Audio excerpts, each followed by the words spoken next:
Coach Chuck Doak over at High Point Central High School here in High Point. Coach, first of all, it's been a good start to the year for you. Tough loss from week one, but I noticed some numbers. Your quarterback put some pretty good numbers in that game. Yeah, he did. And that young man has grown more in 2 months than I've seen some kids grow in 3 years. Yeah, he put up some, I think, close to 240 yards passing and just a good all-around game. Mm-hmm. Kamani Johnson, he's done a great job for us so far. Talk about your running back. He was about 40 or 50 yards in that game. Yeah, Zion McCoy, big bowling ball style kid for us. He's real good about running up the middle. Did a good job. Had a little shoulder issue late in the game, but it's going to be all better for him this week. He's going to be back ready to go.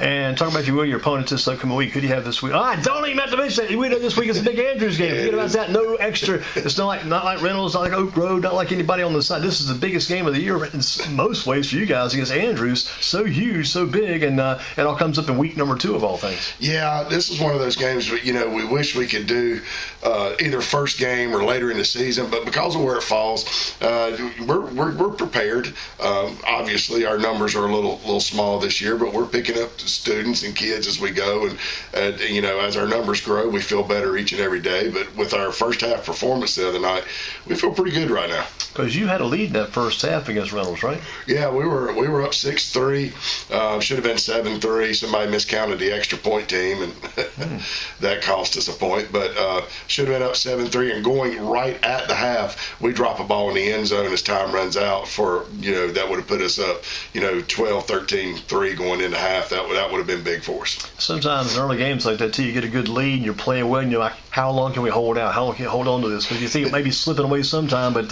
you hold as long as you can, and it may just finally pull away from you. I think more than anything for us, it was our young men. We had a couple key young men go down with cramps, and we're doing some things this week to kind of abate that and get away from it, and so we're going to be better prepared this week. What about Andrews? Can you run the ball versus Andrews or pass the ball? You got to do both. I think we can honestly do both. They're very fast everywhere on the field. They're very fast. They do some things on defense that I think we can take advantage of, but like I said, their speed makes up for some of the things that they do. So we've got to be very, very focused on being fundamental this week. Probably comes down with them. So the same thing with you. It's all about numbers. Their numbers may not be huge. They have some very good athletes that are every year very athletic. Andrews. Yeah, and I think this year they probably have better numbers than they've had in quite a long time. I mean, that's a good-looking group of young men. Every time I've seen them this summer, and so they've got good numbers, but again, their team speed is something that we have to be aware of. Talk about your quarterback again in this game. What does he have to do this game? He didn't do the first game. What does he have to do this game? He did well the first game, and pick it up and continue what he's doing. Well, just do what he did in the first half. I mean, read the plays, make the necessary adjustments, throw the ball well, get the ball out to his key receivers, and then not have a cramping issue in the first 4 minutes of the third quarter. Well, see, quarterback cramped up too then. Yeah, that was a big deal for us. Man, that kid probably could have gone for over 300 yards pass if he didn't hit that cramp, I would think. Oh yeah, likely. Wow, who was his top receiver that game? Do you remember? Matthew Myers was the one that caught 2 big passes for us. Big pass that led us to the next pass, which was a touchdown. So he caught that first half touchdown, and DJ Shaw does a good job for us. Yeah, he had an interception. Shaw did too. Yeah, he plays both sides of the ball. He's a very, very good athlete for us. So we've got several guys out there that are really working hard. Yeah, it looked like maybe you had about 2 or 3 guys pick off passes in that game. Or maybe one guy at least. Well, we had one turnover, and then we had an interception over on their sideline, and that was, I can't remember if that was Kamari or Jalen. But yeah, we had an interception. But I think it was Kamari because he did so well in the game quarterback and did good on defense too. No. Kamari is Kamani's brother. Kamari and Kamani. Yes. Both of Johnson? Yes. Gotcha. Kamari Johnson. I saw Kamari and I was thinking about Kamani, so there you go. Yeah. It's playing those 2 guys. What about this kid? You've got a Westray kid on the team too, don't you? Yeah, Westray plays both sides of the ball for us. Excellent receiver, great DB, works really hard. Smart kid. Figured, he's key in getting our defensive secondary lined up and getting it called.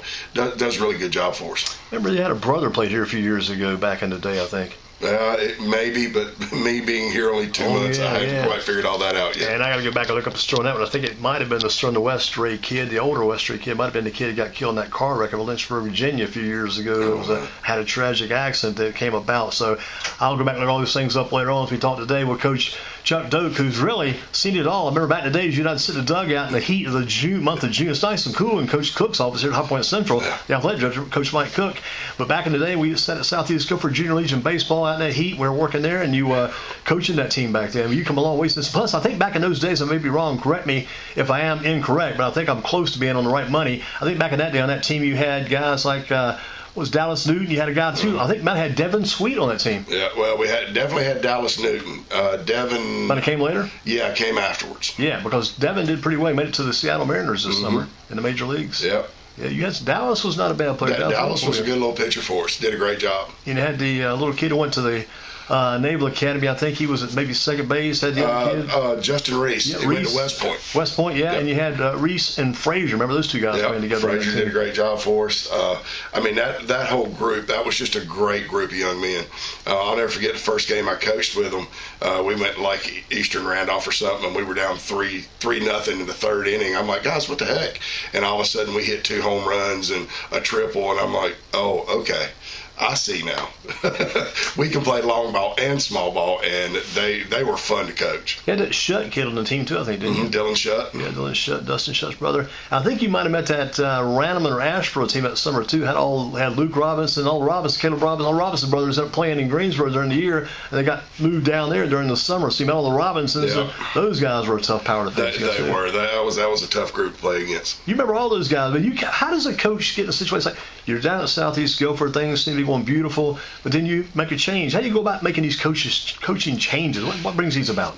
That was an interesting story because there was a rumor there at one point when I left Southeast to go to Eastern that they were going to be looking for a head coach, and obviously at that point in my career I was interested in trying to take that step. Well, it didn't turn out, and Scott Loosemore and I became very close friends, and we worked together, and but it's just not the way it worked out. And then when that didn't work out, I had an opportunity to go to Northwest and be where my son went to school. Oh, yeah. And coach there for. Was that with Coach Woodruff? Yes. Very good coach. Yeah, I love Coach Woodruff. And anytime you get an opportunity to coach with somebody like Coach Woodruff, you want to take advantage of it. So I learned quite a bit from him, although I'll never be able to run his offense the way he did. That wing tee was something special. That was really fit well for what the guys were doing. Yeah, and a lot of the things that he did on defense, or his defensive folks did, I took some of that and adjusted it and built it into my defense currently,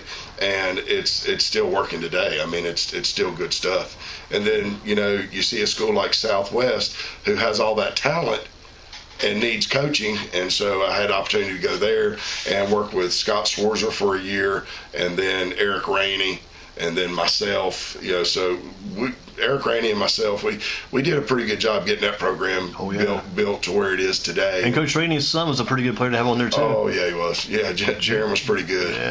Yeah, he helped out quite a bit. Jalen, turned out to be a college player. He's still playing football, and I think Coach White will do a good job there too.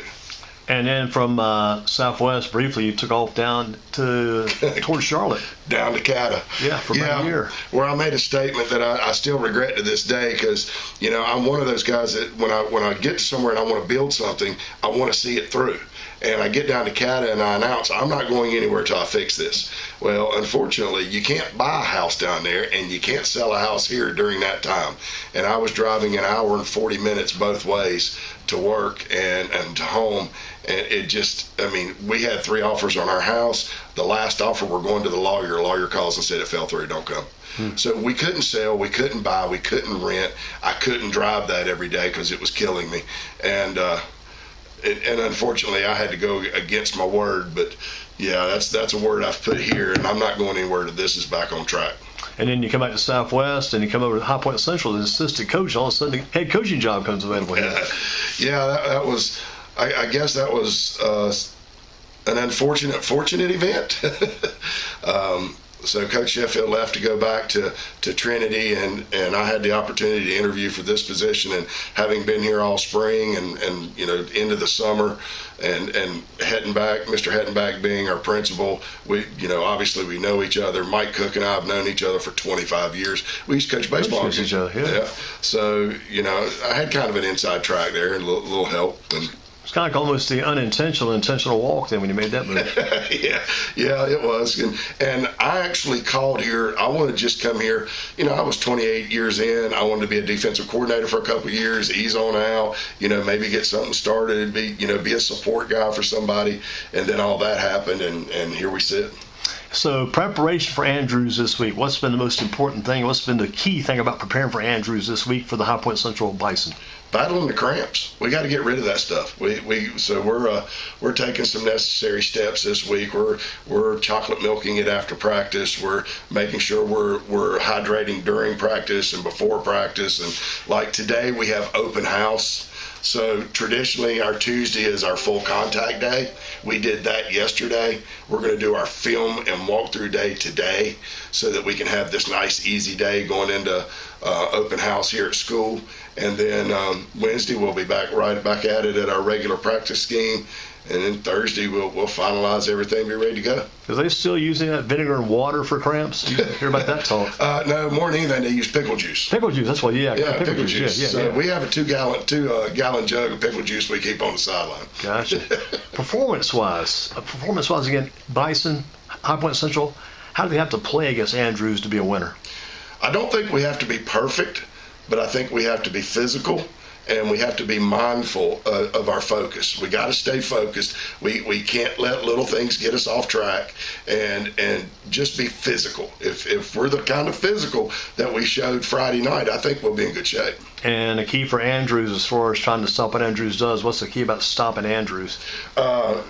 Keeping that little 10-3-100 kid in the backfield. I think his name's Corey. Corey McManus. Yeah. Speed. Yeah, he's pretty quick. Speed kills. We don't want him to get on the edge. We don't want him loose in the secondary. We don't want him to get the ball in the open field. We want to keep him in a little box. And but again, like I said, they've got good speed just everywhere. So we just got to be aware of what's going on. Make sure we line up. Make sure we identify the formations. Make sure we identify where key players in those formations are, and we know where everybody is. Is there like a motto or a team theme you're incorporating here this year and for the future?